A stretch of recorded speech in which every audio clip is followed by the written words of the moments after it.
Hi there, it's Carl Irwin, the Common Magician, and this is a bit of a follow-up on the video I posted yesterday concerning the double lift titled Double Trouble. And the double lift is not something that I've ever talked about at any kind of length, so that was kind of a new topic for me. Seems like I should have talked about it by now, given the number of years that I've been doing this channel, but it's just not a move I use very much. I do use it, but it's not something I use very much. It's pretty rare. There's just a couple of circumstances under which I find that it's the best thing for me to do.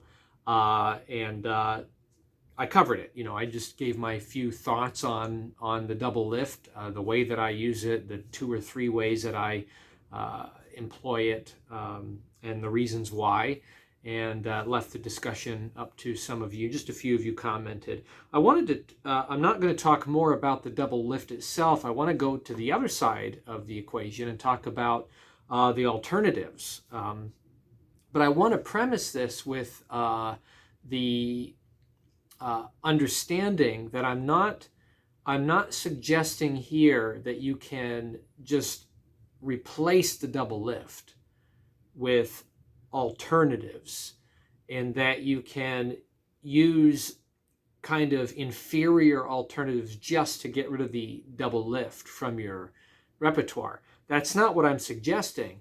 What I'm saying is that if you examine the effect that you're after, and in the calculation of the methods that you can employ to attain the effect, I find I don't need double lifts to do what I want to do.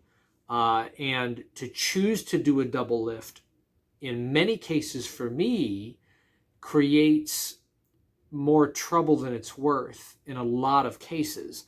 And I'm going to go over how I reason that just in my situation, in my circumstance. I'm not, again, advocating that you look at where you use double lifts and just say, well, you can just do something else just for the sake of replacing the double lift so you don't have to worry about it. That's not really what I'm saying. If you do magic and you find one of the comments that was on the video, the last one was someone asserted that they find that the double lift is an essential component to card magic. And I would qualify that comment to say it is for you. Right? I think you can really say it's essential for oneself to use any particular sleight, not just that one, but any one, right? For me, I can make a very similar statement that other people may not necessarily find themselves making. And I would say that the spread call is an essential element in card magic for me. For me, I use it all the time. And I obviously do a lot of card magic if I'm here, and I do this stuff for people whenever I have the occasion. I wouldn't say that I don't do card magic just because I don't employ a double lift very much, right? Or that I'm missing something essential. If I'm doing it, obviously it isn't essential for me in my circumstance. So I think that we have to kind of place that qualifier on any particular sleight, any particular kind of tool that we use. If you have a way to accomplish the goals that you have set for yourself using a particular set of tools, then good for you, right? If you can accomplish very similar things using a completely different set of tools, well, good for you too. It's really about the end, right? We justify the means by the end. We really do. So I will say that. I don't think it's essential for everybody. I don't think you can really say that. No sleight is essential for everybody. I think there's only one thing that is essential in magic, and that is deception in general. You have to have a repertoire of some things that you're doing that are a lie. You have to be deceptive. It might be a physical move that is a sleight, that is deceptive. It appears that you're doing one thing when you're doing something else entirely different in order to accomplish the end.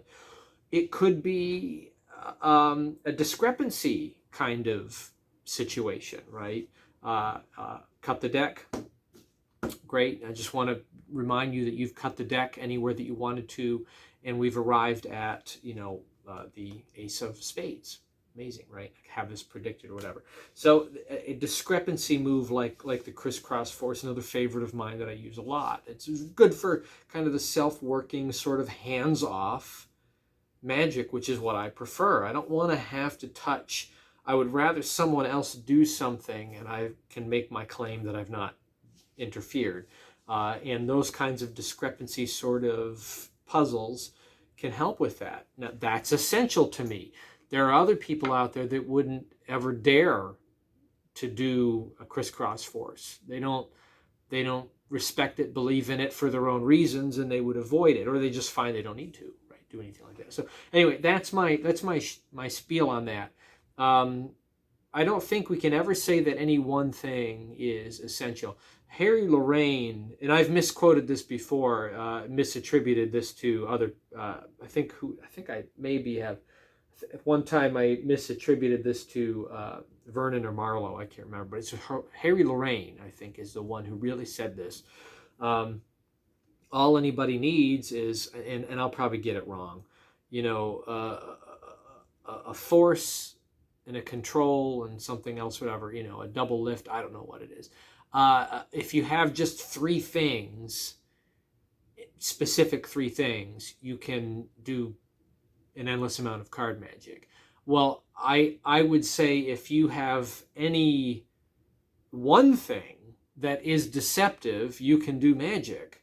If it relates to cards, if you have one thing that's deceptive, you can do card magic. All you ever need is a force. If you have one force, you can do, a whole bunch of card magic just using that force. Now, I wouldn't be throwing that one type of force at someone for half hour doing, half a dozen tricks. That's probably not going to work.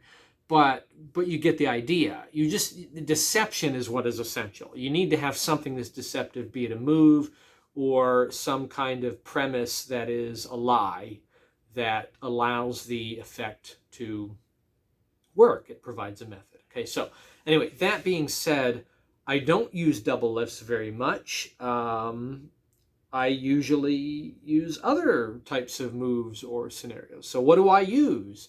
How am I able to avoid the double lift? Why do I find that I don't need to do it? Well, if you look online, you'll see my ambitious card routine on the YouTube channel from way back, and I showed that. And I cover a lot of that material on a product on Penguin that deals with the spread call, because that's what I depend on a lot, right? So I find that I can do a spread call kind of situation to allow me to do ambitious card routine. I just do like 3 phases, and it's sufficient for me to do that. So case in point, right? If I take a shuffled borrowed deck and go through, and I say, name any card from the middle, any one that you see somewhere, and then someone says the Queen of Hearts. I could say, good, the Queen of Hearts. Now, it's important that you understand that there's only one Queen of Hearts. There are other queens in the deck. There are other hearts in the deck. Queen of Spades Queen of Clubs. But there's only one Queen of Hearts, and it's somewhere in the middle where you called out, no funny moves. I'm not even going to touch the deck. Hands completely off. I'm not going to shuffle. We're not going to cut. We're not going to do anything. But in that moment, the card that you named has jumped to the top of the deck, right? So spread call number 1. I can go back and just implore them to understand there is no other Queen of Hearts. Queen of Diamonds, you freely named it. I certainly didn't force this on you, right? You were able to just freely name the one Queen of Hearts right here that's sitting at the top of the deck where we left it, right? The only one right there. Now, if I very openly, again, very hands-free, we're going to take your card and I'm going to place it into the center of the deck. You can watch this very, very fairly. Not even going to touch it. Snap. Go ahead and take a look. Top of the deck, Queen of Hearts, right? It's amazing. There's only one. You named it freely. And there it is. It's just an amazing thing. and I can, of course, do this over and over again. It doesn't matter, just using this one move. There's even a sense in which you can use the move, not just to move it directly or to do an add-on, but there's even things that you can do that, with this call that make this look absolutely spectacular. I mean, it's easier to see with fewer cards, but if I take your queen and I put it right in the middle, right here, okay, and I snap my fingers, it comes to the top of the deck. You can see, oh, that's the jack. That's not quite the right card. Let me try that again. No, that's not it. Oh, that's because this is the top of the deck over here. Now, that's kind of foiled me. That wasn't the best card to show up at the top because it kind of tips off a little bit. But obviously, you can duplicate just about any card in the deck. I'm not going to redo this just for this tutorial, but that's not a perfect scenario. Anyway, just using a spread call, why? I've got 3 phases there where I'm being very fair and open, hands off, and I'm not having to go through the heat of the double lift.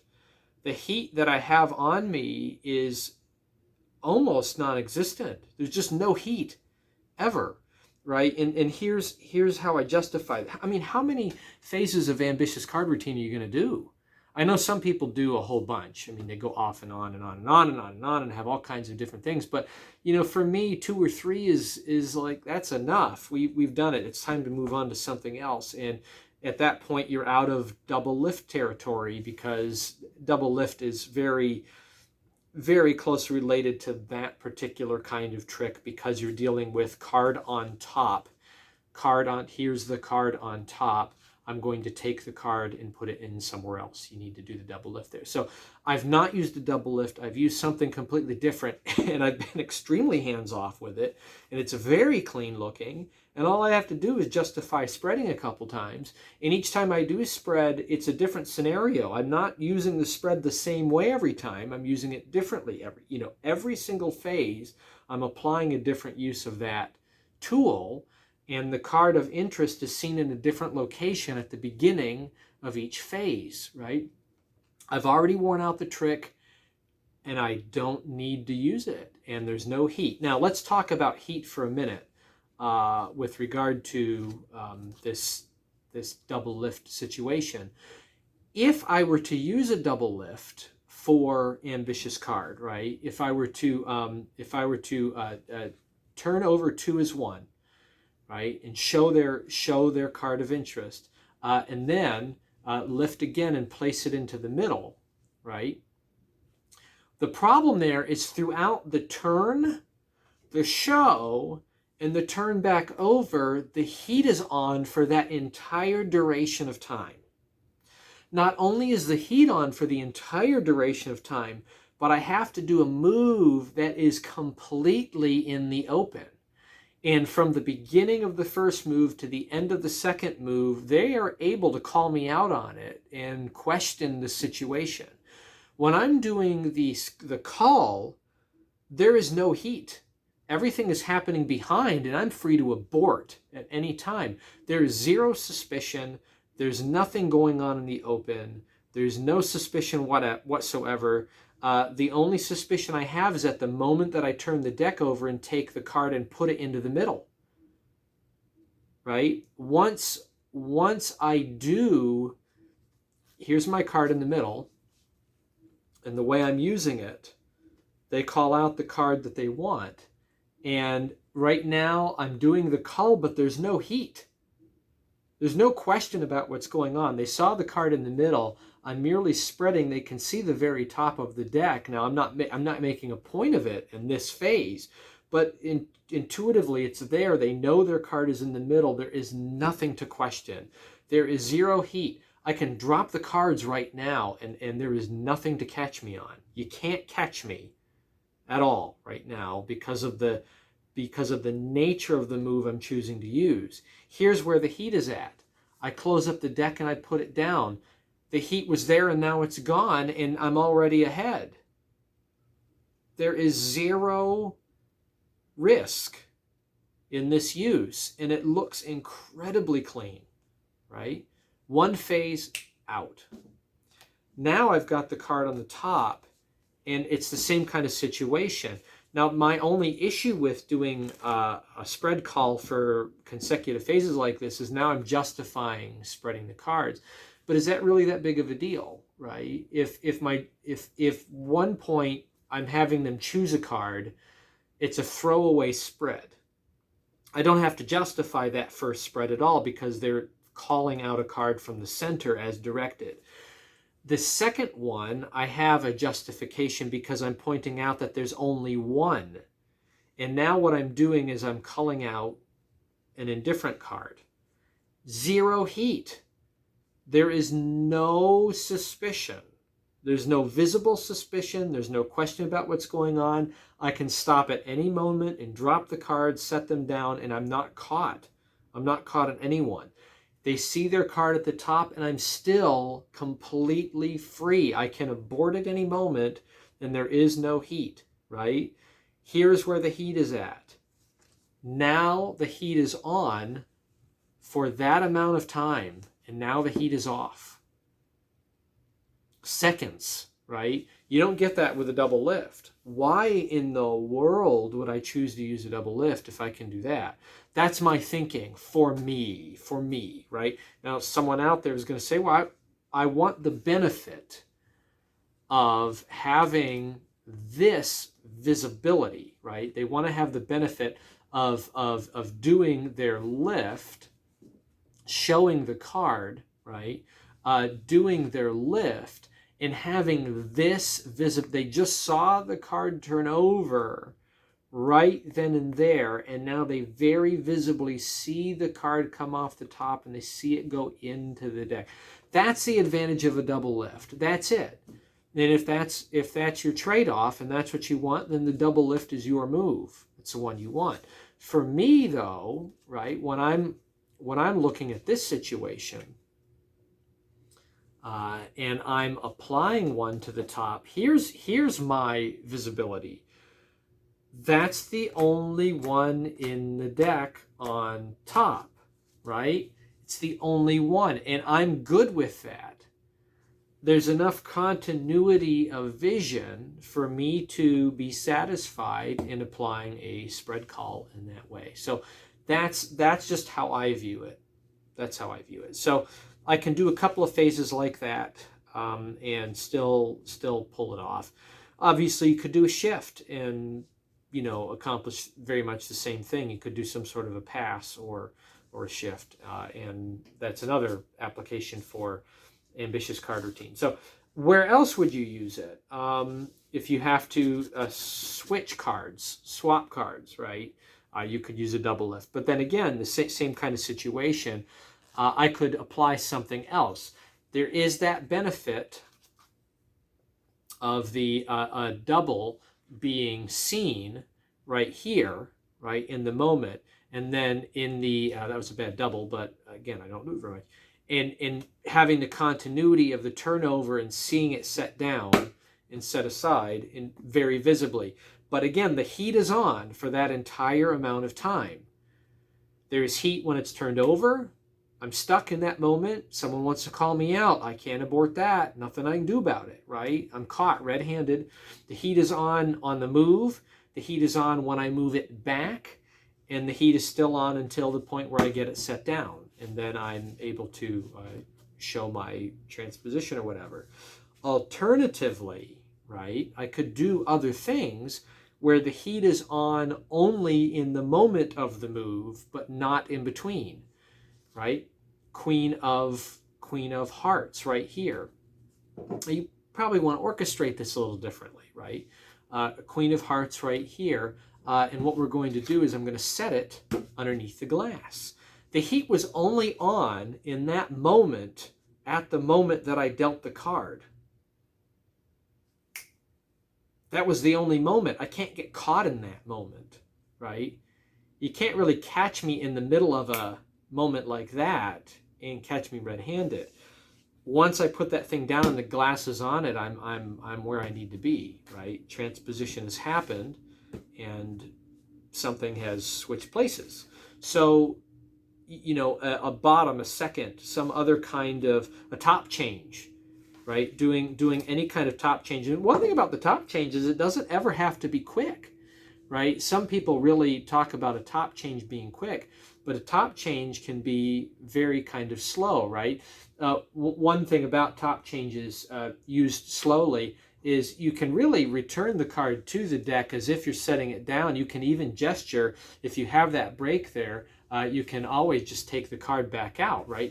The one thing you want to remember about top changes is in continuity of motion.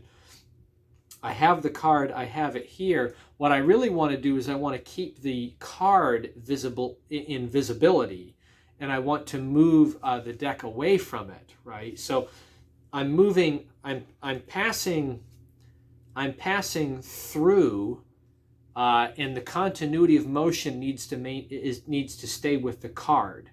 I don't want to bring the deck to the card and then bring the card away, or bring the deck to the card and bring the deck away. I want to bring the card to the deck, and I want to bring the deck away at the moment that I need to, right? Card comes to the deck, and then the deck comes away. Continuity of motion or persistence of vision, however you want to look at it, okay? So top change is something you can do, and you can do it slow. You don't have to be quick about it, right?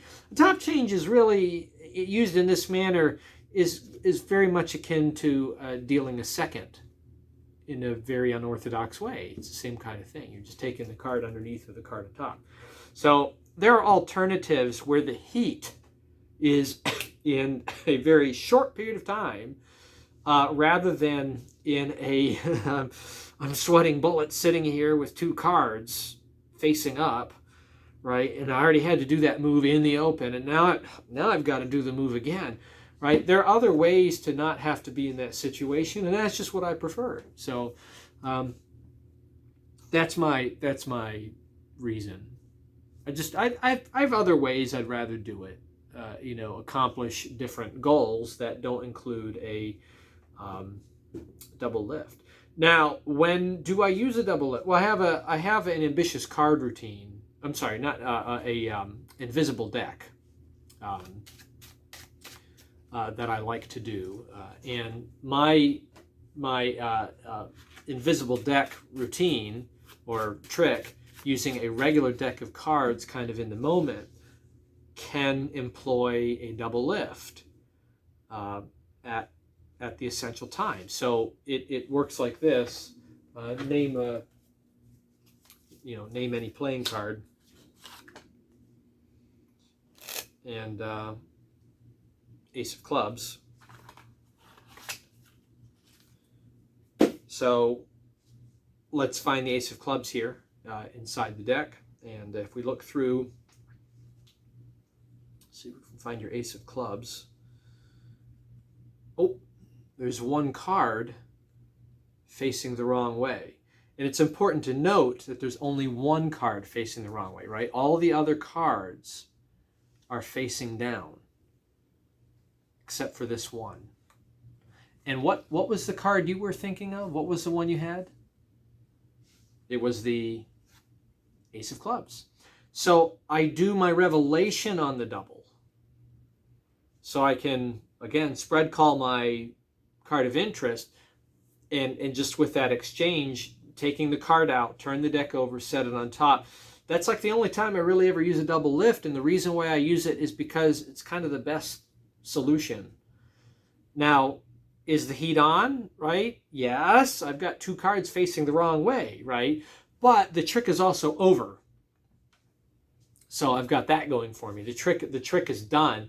And now once I do that and I cut it in, the heat's way off. I'm good to go. So the heat's not on the heat's on after the heat is off, if you take my meaning. So very comfortable using a double lift in that way. And because I am stripping, say it's three of, let's say the card I'm going for is Queen of Clubs, and I've called it, and my duplicate is here. Because I'm in this situation where I've got the card out in the open and the focus is on it, man, am I able to do a get ready. This goes back to the previous tutorial where I'm talking about misdirect on a get ready, I've got all the misdirect in the world I need. I've got a sloppy hand here. I've got a card that's of major interest, and I can get my get ready there. All I have to do is stop, drop it on top, and ask my question. What was the card you were thinking of? And then all I have to do is come back and do it. And that's a very, very low stress application of a double lift. And that's one place where I absolutely use a double lift, is in my impromptu invisible deck. So, I do use one. That's where I use it. I can't think of too many other places that I need it though. I cover my needs for exchanging a top card using other methods, either dealing a bottom, dealing a second, culling a substitute on top from a spread, those kinds of things, right? So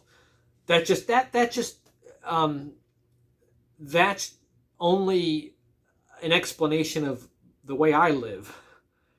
That's not a recommendation. I'm not recommending anybody else do any of these things. That's where I'm at. So, is it an essential part of card magic? I don't think so. No particular sleight is essential. I don't think so, right? You can do card magic and never ever force a card. You don't even need to know a force. Can it be helpful? Because a lot of things you can do with a force, yes. Again, you can make a living just on doing forces and nothing else. No other moves at all, just forcing selections and having revelations that are diverse, that fit your forces. Can you do an entire evening of card magic only using a spread call? I do it all the time. Yeah, you can, because, diverse application. Can you do an entire evening of magic only doing double lifts? Sure. Yeah, you can do that. Why not? Can you do an entire evening of magic doing using only a shift or a pass? Yeah. Can you do an entire evening of card magic only ever using a dealing bottoms? Yeah, that's for sure. Anytime you ever need to deal off something that's in an exchange, you can just deal bottoms. You can stack up what you need on the bottom and deal bottoms all night long. And because doing card magic involves counting cards and dealing cards, that could be the only thing you do. And you can do an entire evening of magic, half hour worth of half a dozen tricks with good interaction and audience interaction and patter and discussion, and that's all you need. Very few, you can use very few sleights or very few deceptions of any kind and do magic. There is no one thing that is that important that you absolutely need to have it and know it. Is it essential for me to do your magic? Sure, but I'm not going to do your magic. I'm going to do mine, and same for you. So anyway, just some thoughts on that about how I feel about the double lift and why I just kind of don't bother with it. I don't see a need for it. I have other ways that satisfy my liking that are low stress and still highly impactful for those reasons. So the heat's off, because I'm not using that particular sleight. So there it is. Good luck with that. Happy magicking.